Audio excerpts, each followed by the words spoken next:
this on? Can you hear me good? Good, because the people at home can't really hear, so I'm just going to hold this microphone close. First, Patrick Duff. I'm not going to give my address, just like the other person. You don't have to give your address. It's something you shouldn't do, especially here in Medford, since the powers that be used people's addresses to then begin investigations for the zoning department because they spoke against bills that you guys wanted to pass here. So you guys are scumbags for that. Mr. Prime, I am going to really come at you hard here, Mr. Prime, because I'll tell you what. Excuse me. In 1998, I'm going to read something Please from. address council, please. I'll address you, Mr. Rebstock.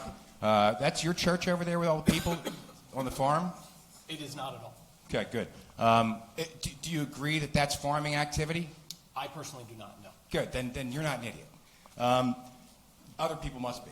Mr. Prime, in 1998, you had worked for this town. Mr. Prime worked for this town prior to 1998. Isn't that true? As a solicitor? Yes, he did. But in 1998, he used his own knowledge of this township to then sue the township.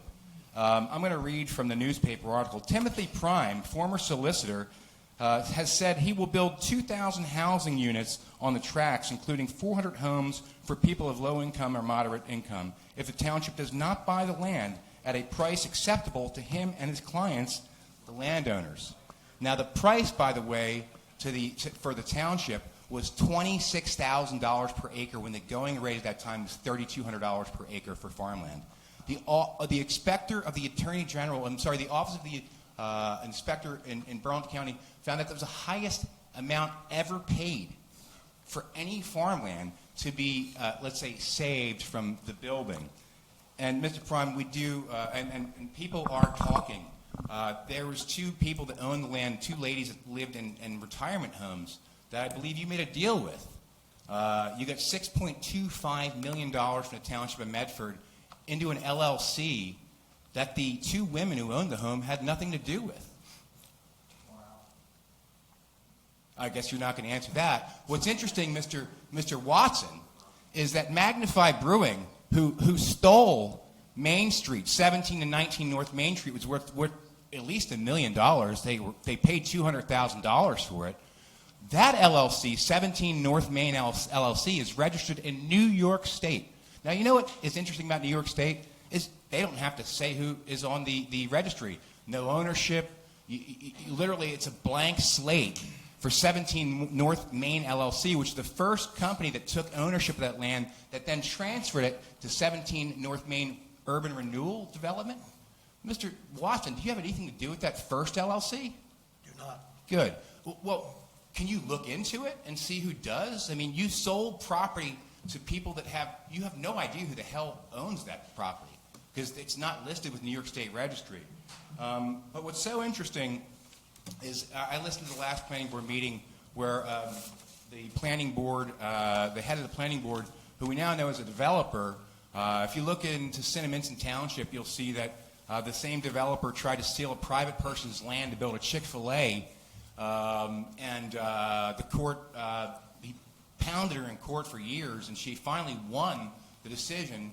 So I don't know how concerned these folks are with actual affordable housing and or people's private land. It sounds like they're more concerned with development. If you look at Mr. Prime's own law firm page, it says nothing about a municipal attorney. It doesn't say he represents municipalities. He represents developers building massive developments across New Jersey in all 21 counties. This guy is a developer's attorney. He's not a township solicitor. He's in here stealing land, if you ask me. 1 minute. No, it's not 1 minute. I got plenty more than that. And I'll tell you, the most sad part about this, right? See, when the Carnes, when the whole thing happened with the Carnes, there was literally a neighbor of the Carnes that was trespassing on the property that sent video to all the professionals, including Mr. Prime, that showed she was trespassing on the property. Remember that, Ms. Simmons? You remember that? And you did nothing? You literally did nothing to stop this woman from trespassing on their property who turned out to be a psychopath. You guys just supported that person and came after the Carnes. I still remember the court hearing where Ms. Carnes was charged $10,000. It was your prosecutor. I call him pig vomit. that came up and said that, oh, this nice church-going woman, she wouldn't lie now, would she, about having 2 commercial trucks parked on her property. Are you kidding me? Are you kidding me? He asked for excessive penalties. The township asked for excessive penalties against an 80-something-year-old church-going woman in your township for parking tree trucks on a farm that had been parked there for decades. Now, what's also interesting is when you talk about Mount Laurel and Mount Laurel's need to build housing, affordable housing, you know how they got around it? Does anybody know how they got around it? I have to ask that first.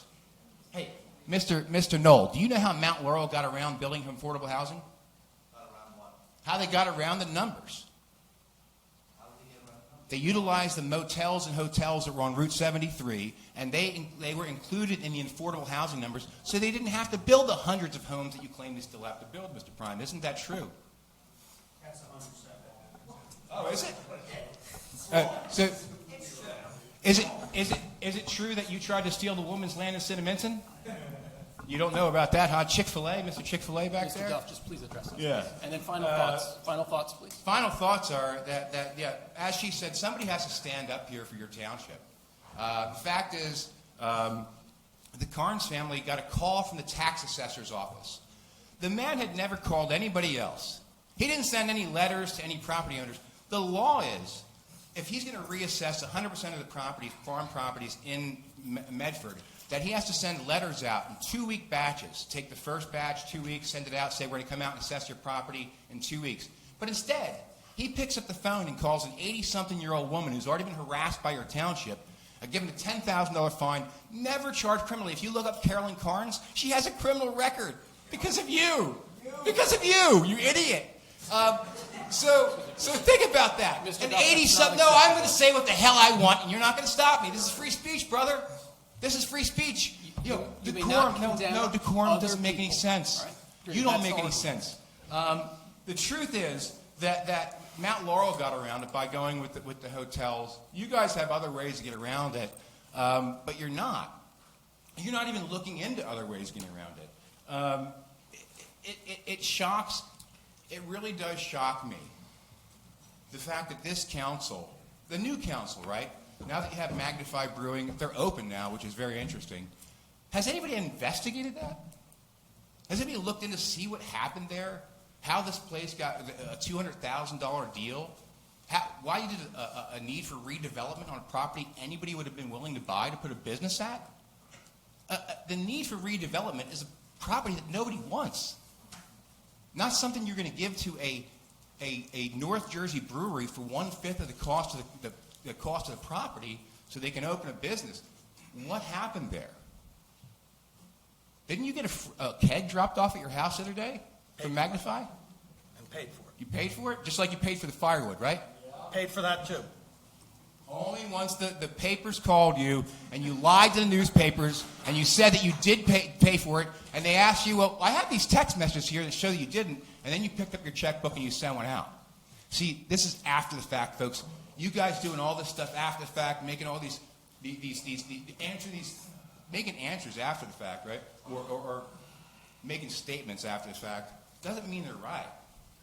Listen, a conflict of interest exists with Mr. Prime and any type of development in your township. If you can't see that, just go read his LinkedIn page. He's a developer's attorney. He's here to build, baby, build. And if you don't build, by the way, he threatened to sue you in 1998. That's the reason why you paid $6.25 million for property that was maybe worth 1.4. Think about that. But at Magnify Brewing, the property is worth $1 million. You only pay $200,000 for that. Where does any of this make sense? Where are the assessors coming in? Where are the people on the council coming in and saying, hey, why are we selling this property to Magnify Brewing? Final thoughts, Mr. Duff. You know, why are we approving a 4th brewery here downtown when we don't have parking for the 3 that we already have? You're supposed to be planners. You're supposed to be people of the township. The people of this township, they're pissed off. Trust me, a lot of them don't know what's going on. But I can tell you, when you read that article from 1998, I think it's the most damning article that I've ever seen in the sense of Mr. Prime, because he literally threatened your town with a lawsuit, and here he is sitting here as your township solicitor. What kind of conflict? If he was my former attorney, and he threatened, God, you see, here's your buddies over here, right? But none of them will get up here and say a goddamn word that makes sense because they can't. They can't defend anything. Goddamn is perfectly fine. So is the F word, so is the S word, so is the MF word. It's the freedom of speech, okay? We need to finish Edison up. Council, did you see what happened up there? They banned the flag. They banned the flag because I went up there and I used a puppet during the public comments and I embarrassed them. You deserve to be embarrassed. You should be embarrassed. Thank you.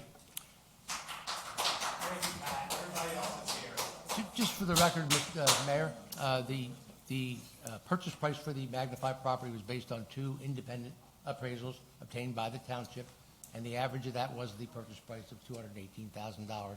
The magnified property was never worth $1 million. It was a township property which entitles it to an automatic redevelopment designation so that someone redevelops it, puts it back on the tax rolls.